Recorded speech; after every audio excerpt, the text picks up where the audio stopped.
Bonjour à tous, donc suite à ma dernière vidéo que j'ai mis en ligne pour le comparatif entre la modèle 3 propulsion et la modèle 3 grande autonomie, je vous avais dit que j'avais vendu la grande autonomie pour racheter un nouveau véhicule. Donc je suis dans ce nouveau véhicule, donc je vais vous le présenter.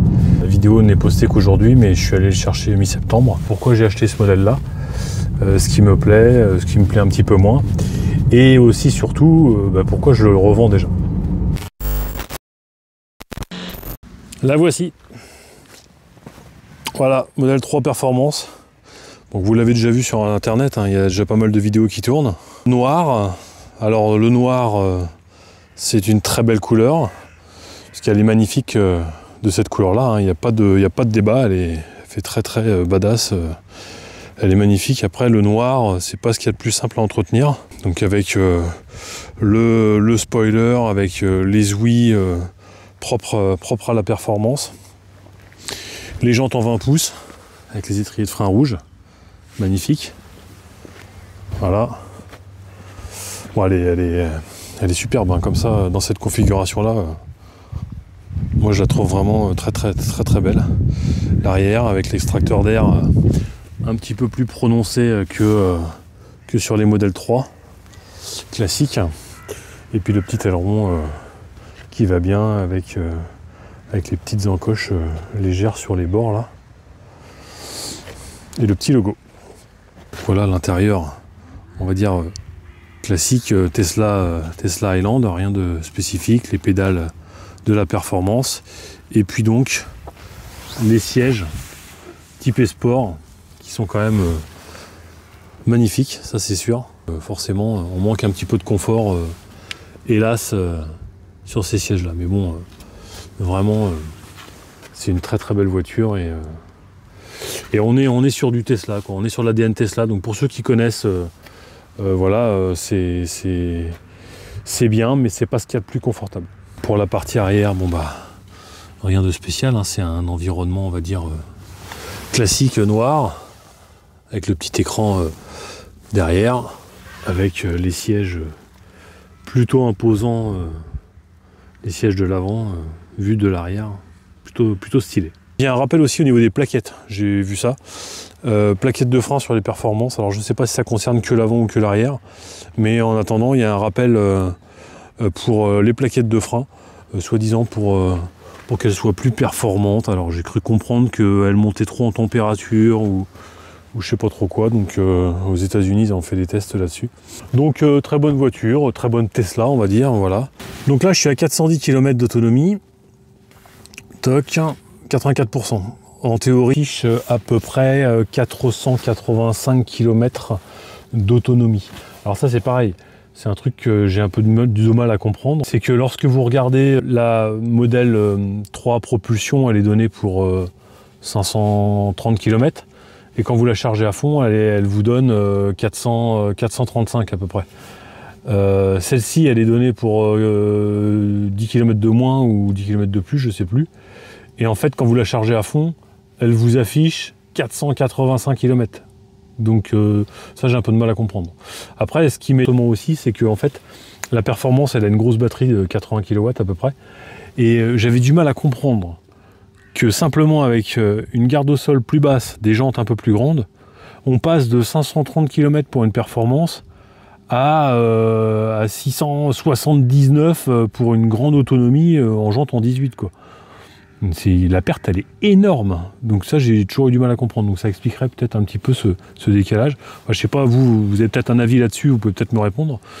Mais pour moi, la batterie de la perf, elle est quand même bridée, quoi, pour peut-être donner un maximum de puissance quand elle en a besoin, effectivement. Vous pouvez effectivement changer le mode et puis le mettre en confort, en standard ou en Inouï. Donc Inouï, 3 secondes 1 au 0 à 100. Donc ce que je trouve un petit peu dommage, c'est qu'effectivement, il n'y ait pas eu une possibilité d'optimiser le confort un petit peu. Comme il y a chez certains constructeurs, hein. Moi j'avais eu il y a longtemps un Tiguan Airline avec des suspensions pilotées, pas des suspensions pneumatiques. Et il y avait 3 modes, et quand on se mettait en confort, la voiture était plus souple. eh ben, ils auraient dû mettre ça dans la performance, je trouve. Parce que oui, on veut une voiture avec un ADN sportif, mais on peut aussi vouloir des fois rouler en confort, ou alors on accède sur une route qui est complètement abîmée, et ben hop, on se met en confort, et c'est quand même plus souple pour nous. Donc je trouve pas ça logique. Après, c'est peut-être moi, je sais pas. Donnez-moi votre avis. Est-ce que vous, c'est quelque chose qui vous aura intéressé, ou est-ce que vous pensez comme moi, ou pas du tout voilà. Moi, je suis un peu déçu de ce côté-là. Rien ne vaut une suspension pneumatique, ça c'est clair et net. Mais voilà, moi ça m'a déçu. Sinon, je pense que j'aurais gardé le véhicule. Alors j'aurais gardé le véhicule, oui et non, parce que comme beaucoup d'entre vous, moi ce que j'attends c'est la Y Juniper. Et clairement la Y Juniper, pour moi ça risque d'être la voiture idéale. Alors vous allez me dire, bah oui, mais tu changes de bagnole et la Juniper, elle va pas tarder à être annoncée en fait, parce que ça va être là, je pense, pour moi, elle va être annoncée en fin d'année et disponible début d'année prochaine. Après, peut-être que je me trompe, hein, je sais pas. La Juniper, clairement, ça va être, je pense, une des meilleures Tesla. Elle aura tout, elle aura plus de confort, elle aura toujours l'ergonomie et la polyvalence du modèle Y qui est vraiment, vraiment top de ce côté-là. Par contre, elle manque cruellement de confort, ça c'est clair. Toujours problème d'essuie-glace Tesla, hein, ça c'est un peu chiant. Donc moi, je change de voiture là, en sachant qu'elle va bientôt être annoncée. Mais bon voilà, je vous en dirai un peu plus dans la future vidéo, parce que là sinon je vais me griller pour la future vidéo. On en reparlera de la Juniper, parce qu'il y a beaucoup de choses à dire. Et c'est vrai que c'est un véhicule qui, je pense, sera intéressant, mais il y a de la concurrence en face. Donc à voir pour la suite, à voir ce qu'ils vont nous proposer. C'est la seule des modèles 3 que j'avais pas faite, puisque j'ai eu la propulsion, la grande autonomie, donc la performance. Je voulais voir, je voulais essayer. J'y croyais vraiment parce qu'il y avait une suspension pilotée. Je me suis dit, la Highland déjà en propulsion et en grande autonomie, elle était vachement confortable par rapport aux anciennes, par rapport à la Y.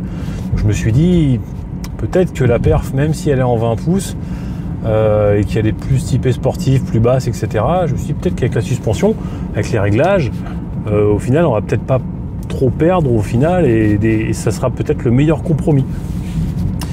Mais en fait, non, c'est pas le cas.